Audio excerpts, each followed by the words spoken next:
something I've definitely learned in the IT security space. Security is a moving target. Definitely.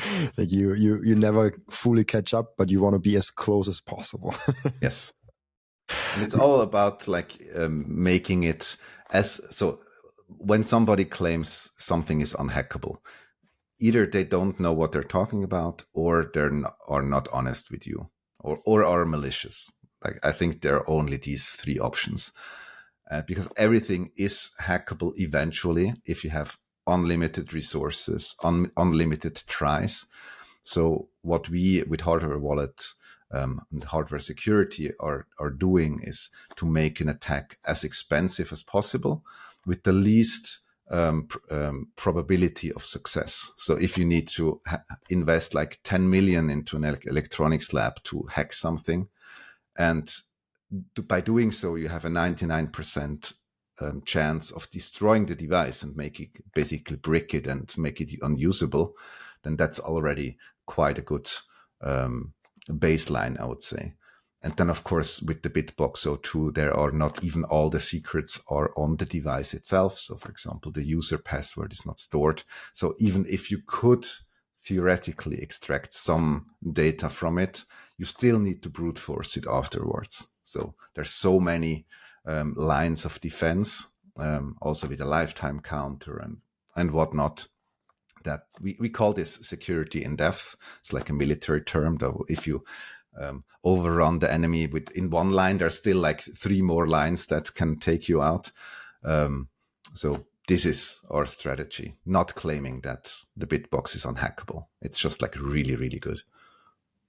It's also interesting with Bitcoin itself, because of course you could theoretically hack the network, but the resources needed are impossible to gather. Okay. If I understood that correct, from my perspective, but it's like, yeah, of course, there's like a 51% attack. Yeah, theoretically, yes, it's all possible. It's so unrealistic, so improbable that it's probably the most unhackable thing on earth. And that's what I always say to people, because I get the question a lot, especially from like older people that say, oh, but like those softwares always have bugs and like they get hacked, and like, how is this with Bitcoin? Can someone just like take my money? And I always tell them, first of all, it's way more likely that you get hacked on your bank account. It's like way more unsecure. And second of all, like if you actually look deep, it's so hard to do it that you can realistically say it's impossible. But of course, there's always a black swan. There's always like a miniature event that could theoretically happen. Potentially, yeah. But on the other hand, Bitbox in itself has also probably the biggest bug bounty of the world built in, because if you hack Bitcoin, you basically have unlimited access to so much money, so that it's really worthwhile. And it has been battle tested for like 16 years now, and nobody managed to break it. So it, even with all the odds and the resources that you can throw at it, and the theoretical potential that things could happen. I'm not sure about cryptography, if it's even theoretically possible, but at least with a 51% attack or something like that, which of course is not like really hacking. It's more like rewriting history and maybe doing some double spending, but they still cannot take your coins. But even that, it's just not feasible, because if it would be, somebody would have done it. It's kind of magical for me. It's like, yes, how did this happen? Like, how did everything come together so perfectly that we don't know the origin, that we have the secure protocol that was in the beginning still fragile, like probably someone could have killed it in 2010, but no longer in 2025. So how did this slowly, organically grow? It's really magic. Also, the best perfect time for that, where we have so much fiat history already, and know that fiat is so bad, and that we really need an alternative. But it's also not too late that we're already super deep into CBDCs or anything like that. It's magical. For me, like Bitcoin as the answer to the great financial crisis, like as a digital version of Occupy Wall Street. I think I'm still surprised that not more activists are enthusiastic about Bitcoin, because for me, it's really a freedom technology, and how the incentives that Satoshi built into the system still hold up. Like the halving, it started at 50 Bitcoin every 10 minutes. It halved every 4 years. And that kind of aligned very nicely with the growth of the network, with the value it accrued, with the profitability of the miners, etc. All that could have gone horribly wrong, but it didn't. It was like a lot of not hindsight, but really like thinking into the future, and just nailing it. That's unbelievable for me. I know why there are no activists, because uh, you're getting, the activists are busy orange pilling their loved ones. It's like, yeah, of course you could go now to the street. It's like, oh, we need Bitcoin as a, but you can just go ahead and orange pill your loved ones, and orange pill your politicians, orange pill the people. I think Bitcoiners inherently understand, if you want to see a change in this world, like, first of all, be the change yourself, and then like Yes. try to change your environment, try to change like your loved ones, and explain to them why Bitcoin, and also the game theory aspect. I think once you get really into Bitcoin, you're like, oh, like, yeah, it's inevitable. And when you see other activists like for climate change and stuff like that, that's not inevitable. Like you kind of have to fight for that. So it's I think that's the inherent reason, because I ask myself the question a lot. It's like, oh, like it makes so much sense why I am not on the street. Like, I'm young, I could be on the street. I could clue I could clue myself on the street for Bitcoin. I don't know what that would do for Bitcoin, but probably nothing. Why don't do it? Yeah, because I first orange pilled my loved ones, and then everyone was kind of like either already on Bitcoin or sick of me. So I went to the online world, went on Twitter, then Twitter blobbed, then I made a podcast, and podcast blobbed. I was like, yeah, I found other outlets, and they are way more efficient in doing the same thing as an activist is trying to do. So I think that's the short answer to why there are no activists. Interesting. Nicely put. I mean, there's one German guy. Do you know him? That sits White silent. Rabbit. Yeah, that silently sits in front of the central banks and just like stands there with signs. Yeah, It's he's kind awesome. of an activist. Definitely. One thing more that I want to ask you, if you've seen, how long are you with Bitbox and with this self-custody space already? Like how many years? 6-7 years, I would say. Then hard to say. Then it's really great, because let's say 5 years, it's like from 2020 to 2025. What have you seen in innovation, in technical breakthroughs that we have done in the self-custody space that are really important for either making it more secure, or making more adoption possible, making more user-friendly, whatever direction you want to go with it? I mean, for me, with Bitcoin as self-sovereignty, there are many aspects. Hardware wallets, like secure self-custody, is definitely one of the important ones. Here, I think things just got easier. Products got better. Some products also got way more complicated because of all the shenanigans and altcoins and crypto swaps and like advertising and a lot of money going into the space. This is really what we try to avoid, like build a minimal product, basically the easiest hardware wallet on the market. This is the second goal after being secure. But I would say most reputable hardware wallets are secure. So that's not really a USP, but we want to be, after that, we want to be the easiest, because I think ease of use is part of security. If you are not doing mistakes, that's also part of security. Other than that, I think the awareness on how to run your own full node has also grown a lot. I pride myself in being one of the drivers there, at least in the beginning, with my own Raspberry Bolt guide.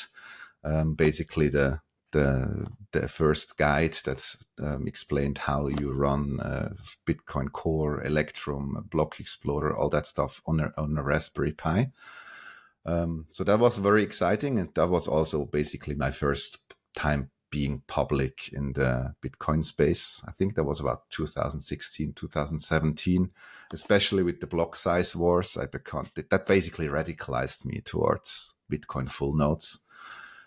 And now what I think is changing a lot is mining, home mining.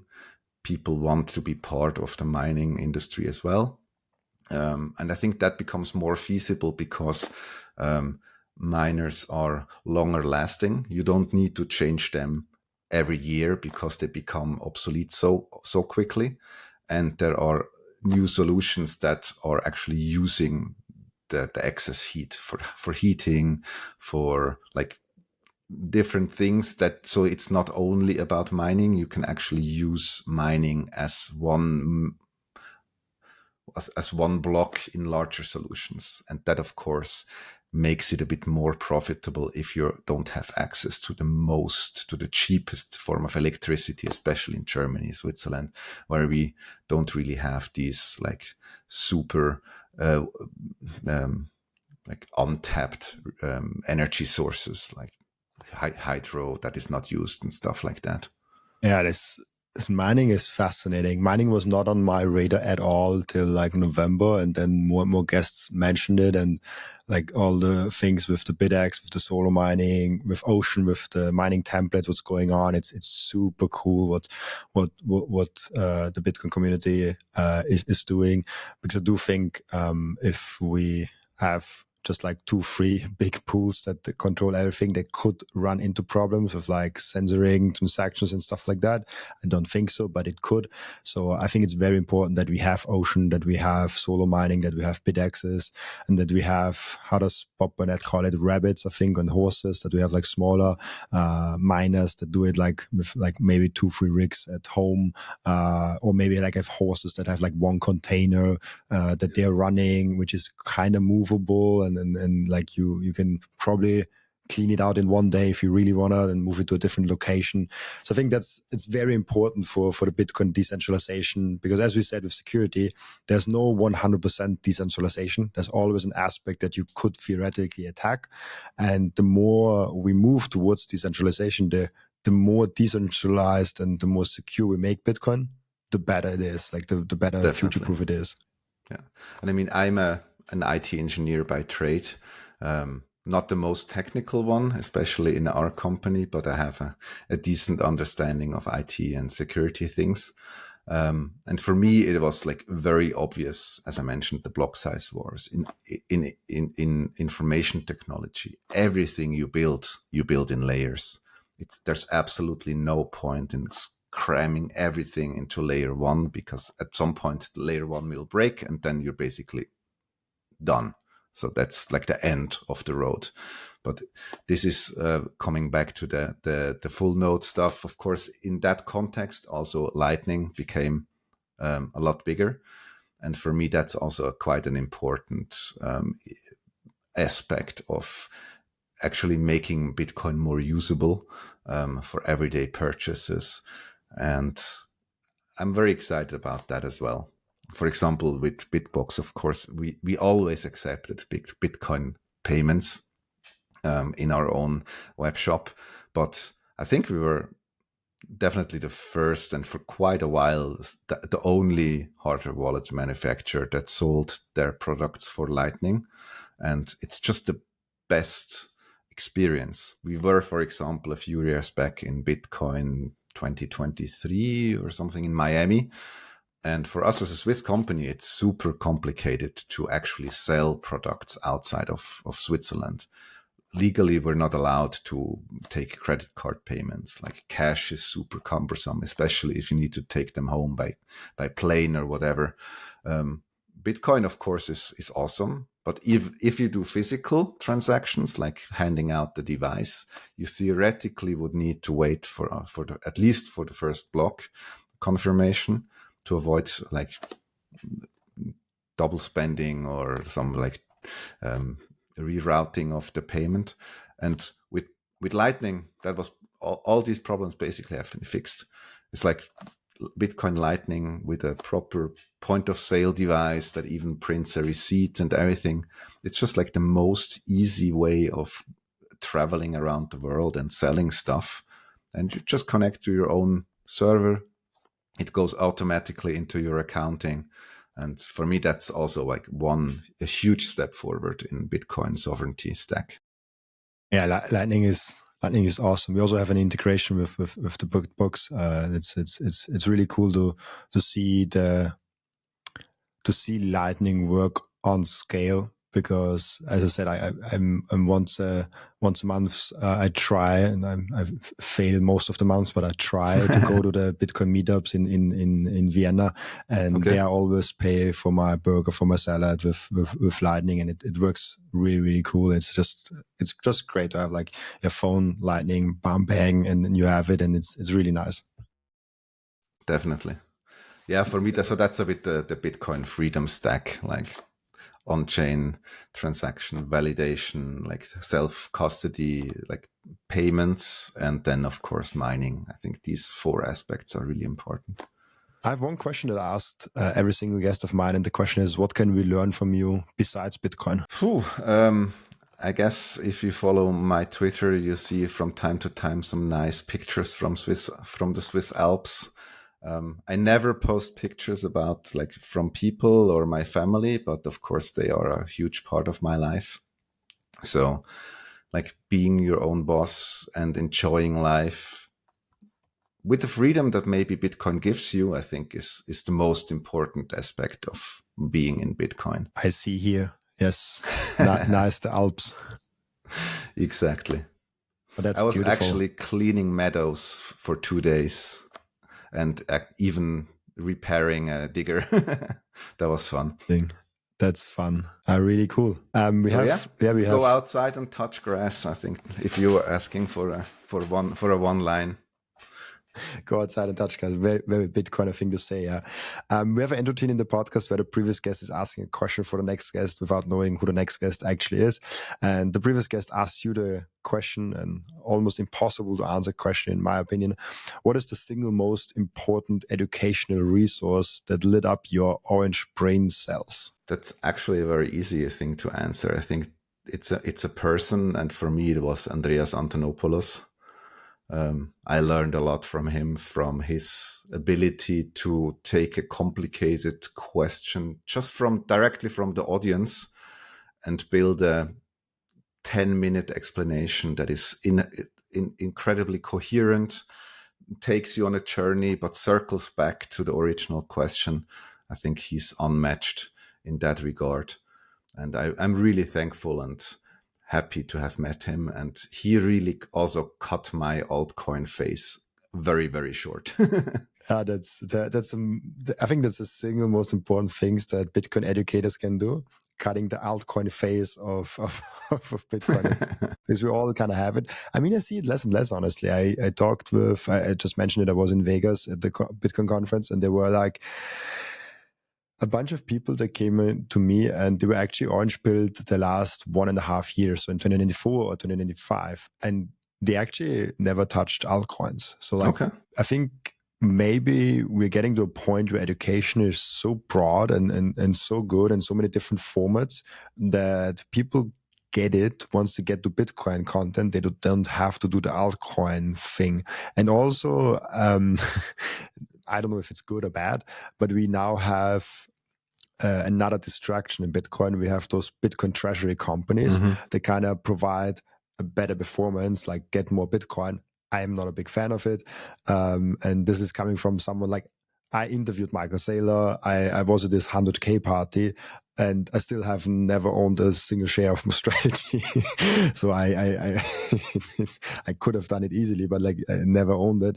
I fully support what he's doing. I think he's doing a great service to the Bitcoin community in his way and for companies. But I just don't like the distraction of holding self-custody Bitcoin. And he himself says like, get Bitcoin. Like he sells MicroStrategy shares and buys Bitcoin.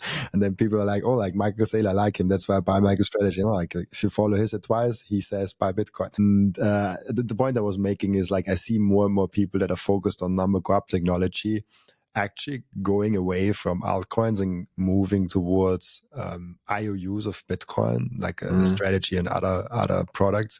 And this is really interesting to see. And I think it's a positive development where they come from altcoins, at least to the Bitcoin ecosystem, and it all trickles down anyways at some point to the Bitcoin main protocol. So we all benefit from that. Thank you for watching this video. This was only a snippet of the podcast. And if you want to watch the full episode and get all of the context of this episode, you can click right here or here. Oh, maybe also here.